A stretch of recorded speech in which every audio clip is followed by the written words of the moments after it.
What's up, everybody? It's DJ and Eric, and we're here to talk about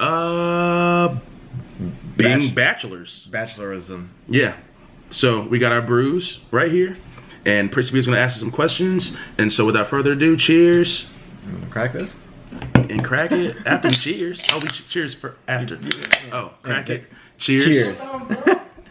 Oh, everybody, subscribe to Prissy's channel. Give this video a thumbs up. Hit the bell to be notified. And if you don't, I'm gonna find you and cut you. Social media. And then That's reasonable. It's fair. Yeah, find him on social media at the Eric Honecker. And then we'll post all this stuff in the description. And find me at DJ Brenton on all my social media, because that's really easy. You know, it's just our names. And you guys should know our names by now, so all of you should be following us. So what we're here to answer questions about is what it's like to be a bachelor now. I don't know if any of you guys know this, but Eric and I are newly single, somewhat dating maybe. You know who we're on our insurance policy. We're single. You know what I'm saying? Like, we're not married, we're not widowed, we're single as hell. So, you know, here we are. Prissy P is gonna ask some questions about what, you know, relationships and being single and here we go. Are you ready? Yes. Cool. Alright, so first question for you guys, since you guys are new bachelors, both of you guys are single, out here mingling, trying to mingle, whatever. The first question is, how does it feel to be single right now at this age that you're at? Eric, you can go first since you're, you know, seniority, since you're 30. Yeah, so, because you didn't know, I'm 30. And it's kind of weird, you know, being newly single. You know, at this age, you know, society kind of pushes it on you, like, you're going to be married and have kids. And then I moved to the South, and it's even more real here. My sister's getting married in June, so that's like more pressure on me. But honestly, it still doesn't bother me too much, because, you know, my ex wasn't right. You know, she cheated on me for 8 months, so she was banging another dude. Clearly that's not somebody I want to be with for a long period of time anyway, so. At all. I mean, my situation is a little different from him. Me and my ex, we broke up amicably, although, you know, it's still a breakup. But being single is fine. I mean, I've never been one to be like, a relationship is the only thing I need to make me feel complete or happy or whole.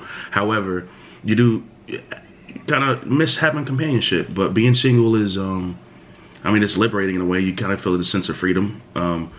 So you just gotta roll with the punches and let it do what it do, you know, and enjoy yourself, like enjoy who you are, and kind of like at this age, because I'm close to 32, so it's just like now you're just kind of figuring out. I thank God for the breakups, because it's making me figure out what I want specifically, and kind of getting rid of all the, you know, the bull crap that comes with a person you're dating. You kind of want to like get straight to the point. That's true. So I think being single makes you think about what you want. This is like something like people a lot younger usually figure out than for me, but it's happening now. So I don't think there's an age limit to figuring out, because you have people who are 50 who are divorced and still figuring out dating. It's true. You know, so I mean, it's never I don't think it's something you ever really come to terms with. You just kind of learn how to cope with in the steps coming. So I don't know. Being single is fine, because I'm alive and I'm blessed and I have a job and I have insurance, y'all. You got insurance for the first time? What is that? Look at it. I got Blue Cross Blue Shield. He's an adult. Shit. I'm an adult. So I don't need a relationship. I got insurance. So that answers that. Cheers. Cheers to insurance. Okay. Eric has good insurance too. Are you guys looking for girlfriends right now? Half of us. Half of us. Some of us are a little bit more active in that department. Can you talk about you guys individually? Are you looking for a girlfriend, DJ? Not actively at the moment. My relationship ended like about a month ago. So I'm still kind of in that phase where I'm like realizing that I'm single. So I'm just kind of like playing it as it comes. You know, if anybody wants to reach out, let me know. Slide into my DMs. I'm good. You know what I'm saying? You know, I like to talk online and stuff. You know, whatever. But as far as dating, I'm kind of just chilling right now. You know, I'm having some me time. Eric? I'm opposite. I'm kind of, you know, out there a little bit. Mine ended in November, and plus, clearly, it ended for the other half of that relationship much earlier.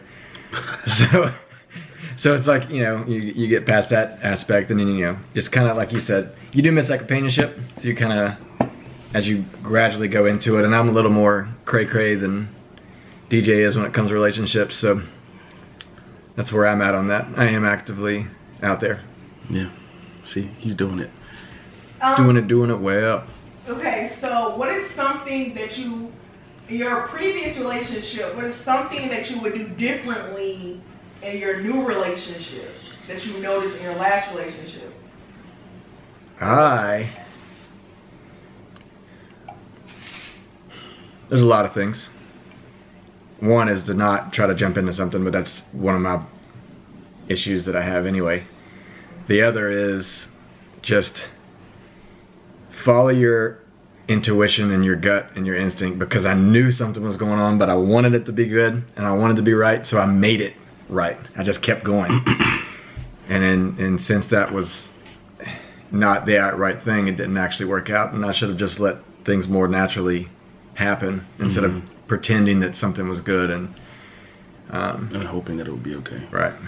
That's a good note to take. I think a lot of people can take from that in a way, you know, on different levels of like, in my experience is like, piggybacking off of that a little bit, is just like, I was doing a lot of things that I thought was making me happy, but it really turned out that I was just doing things to make that other person happy, and I wasn't getting the full fulfillment that I needed. So if you find yourself in a relationship where you are working your butt off to make the other person happy, and then you find yourself in a place where it's like, well, damn, am I happy? Or am I just working to make this person happy? And that doesn't mean that relationships completely bad, but it also means you gotta step back and reevaluate and be like, okay, so what are these things that are making me feel like I am not fulfilled or happy? And my relationship was long distance as well as his last one.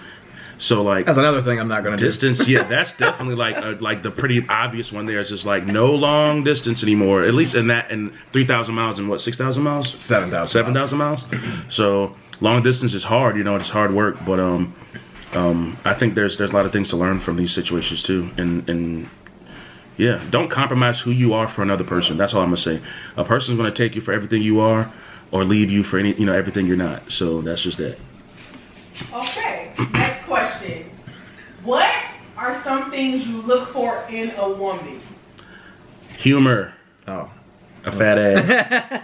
That's good. Fat ass and humor. Big titties and a fat ass. All right, pass the chauvinistic answers. Yeah. In all reality, I mean, a great butt's a great butt. Let's be real. A great butt is a great butt on anybody, really. But as far as what I look for, I think like someone who can kind of roll with the punches, have a good time, be spontaneous, adventurous, have a really good sense of humor, doesn't take everything too seriously, you know what I mean? Like, I love being on a schedule, but I also love being like, okay, we may have wanted to do that, but today let's just lay in bed and chill, or hey, let's go to the park and run around. That aspect of spontaneity. Yeah, that's important. Someone who can talk, like, and that sounds... No. Someone who can like deep talk, like it actually like has an idea of the world, like you, like you're not and can think beyond themselves and like look at you as not just a person they're pursuing, but a person that's just a person. Like, I think we hold these expectations of people in relationships because, oh, I'm dating you, so you have to be the way that I think you are. But it's like, that's not what the deal is, you know? Is that what you get a lot? You get that? You're not who I thought you were. No. But yeah, definitely all those things, plus like a sense of like a nurturing spirit. I think like women are natural nurturers, but like I think that sense of nurturing is like having a girl who knows how to look good and feel good and like inside and out, you know, and just comfortable with who they are. I can't do insecurities. It's like a shark to blood for me. I will eat you alive. It's really bad. It's bad. You just gotta come with something to the table. Bring your own table. Shit, we could share tables. We could put our tables together, but come with something. That's the thing. That's partnership. Not like that. Like you're my other half. No, you're my other whole, and I'm whole. You let me be me. I'll let you be you, and it works. That's something. It has to make sense. It just, you get it, but that openness and family, like family oriented, that's important. I think another thing is, and not a knock on anybody that doesn't believe, but like. I found out with me, like it's really more important about you got to believe in God, because you better be praying. It was like something, because if you don't believe in something, then you're not going to be able to believe in that relationship, and you're going to have, because like not only did my ex cheat on me, but I'm pretty sure the one before her did too. That's just, I'll never know for sure, nor do I care. I cheated on him too. And twice. Thrice. And so that, you know, just believe in something. So you have something. You know, also, there's nothing cooler than like being able to have a good time with your girl, and then like her say, "Babe, I'm praying for you when I go home tonight." You know what I mean, or whatever that is like be able to have a good time, but also be like, "Hey, the foundation of there is like God and prayer and faith." Because if you don't have that, if you, like you were saying, if you stand for nothing, you fall for anything. So you want somebody with a strong foundation and something that's similar to you, you know. And also someone who's ambitious, like someone who wants things in their life, someone who's getting things, a backbone. I need somebody with some spice. I can't have no softy telling me, "Oh, DJ, we can do whatever you want." No, I want you to challenge me. I want you to know where you want to eat. You know, if I say, "Babe, where are we eating?" If you say, "We're going," like, I don't know, whatever you pick. If you do that every time, I'm gonna be like, "Do you know what you like?" Then you turn into those vultures from Jungle Book. It's like, what do you want to do? I don't know. What do you want to do? I don't stop that again. And it's back and forth. I don't know. Just someone who's sure of themselves and like knows what they like, and someone with a good sense of humor. And like sense of humor is huge. Yeah, sense of humor is especially for both of us. You got to be able to laugh, and you got to laugh at yourself. Laugh at stupid things. Yeah, and stupid stuff, stupid movies, stupid quotes. Like looking at. I need to be able to look at you in public, and then you know what I'm laughing about, like over there. You know what I mean? Like if there's a lady in a weird dress, and I'm like. Like, you can't screaming at me. Yeah, you can see it too. Yeah, like, you can't just be like, "Oh, babe, what? The sky." You know, you got to be able to be like, "Babe, I saw that too. That shit's funny." You know, that's a relationship where you could just like you're just there. I need you to be there. You know, but friendship is important too. You have to have a friendship first. I think you have to like a person and love a person. You really got to, literally, when you're going to say you're going to date your best friend, you got to be with your best friend. If you don't like that person and you just are attracted to him, I'm attracted to a lot of people. That don't mean anything. I'm attracted to food, but I'm not going to marry it. I mean, I would marry some hot wings. So, like a nice pizza. The last question is, what is your ideal of the perfect first date? First date. First date. What type of girl, like, how would you want her to act on your first date? You know how girls are so picky about eating and being there. Are they? The first date. The first date. A first date? Like, what, like a first? I don't know. First date. I don't know what a perfect. Honestly, a perfect first date would just be me, like, not sweating through my clothes. That's a perfect first date. Like, just not, like, drowning in myself from being so nervous. I think a perfect first date, you know it when it happens. I feel like you can't. The setup is specific. Is like can be specific to anyone. Like, or you know, it's just. Yeah, I think it's the connection. It's just the connection. Like, if the conversation is good and we're at like in a mud pit, mud wrestling, if the girl's down for that and the conversation's good, great. You know what I mean? Or if we're at a fancy restaurant, some girls don't like fancy restaurants. Will you please take a girl to a mud wrestling? Yeah. I beg of you. First date. Who's going on the first date with me to go mud wrestling? I'm taking. Lucky, somebody lucky. Taking somebody lucky. We're gonna get dirty together, real dirty. Real dirty. You know, that was a really creepy. That get weird. It was just creepy the way you said it. I know, that got weird. Real dirty. That's probably why my last relationship ended. Because I would do stuff like that on the phone. If you can't take me being creepy and weird, then we can't date. That's true. But a good first date is probably like just a good vibe. Like, I don't care. We could just take a walk on you know, a pier, and as we're conversation and like similar interests. Yeah, like say he likes comic books. You know, if the girl's into comics, that's a conversation. Or like really is interested in learning.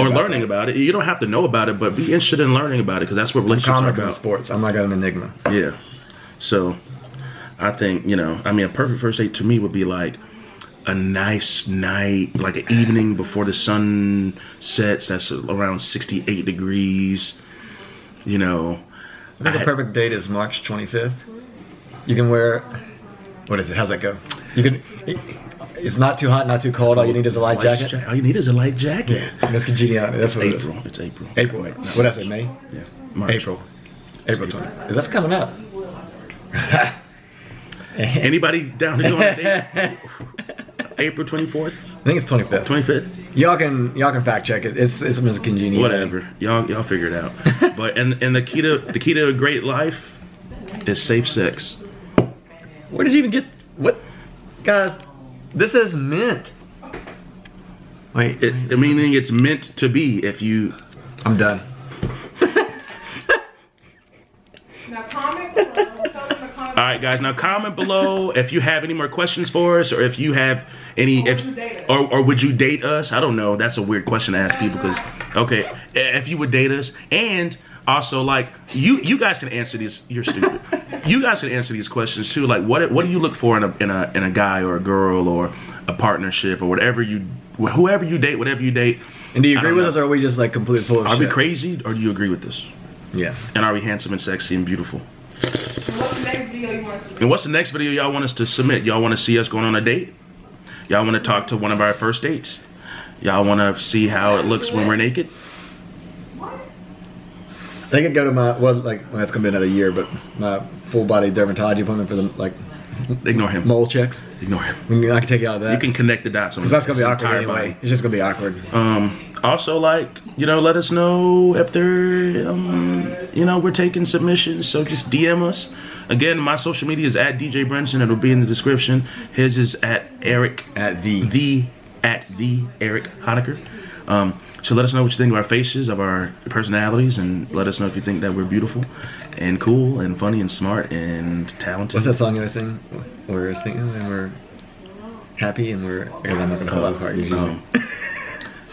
They're brothers. Yeah. They're happy and they're single and they're once colored. Give me a high five. All right, cut and break. Studio guys, dynamite. Boom, boom, boom. Bye, petty people. Bye, man.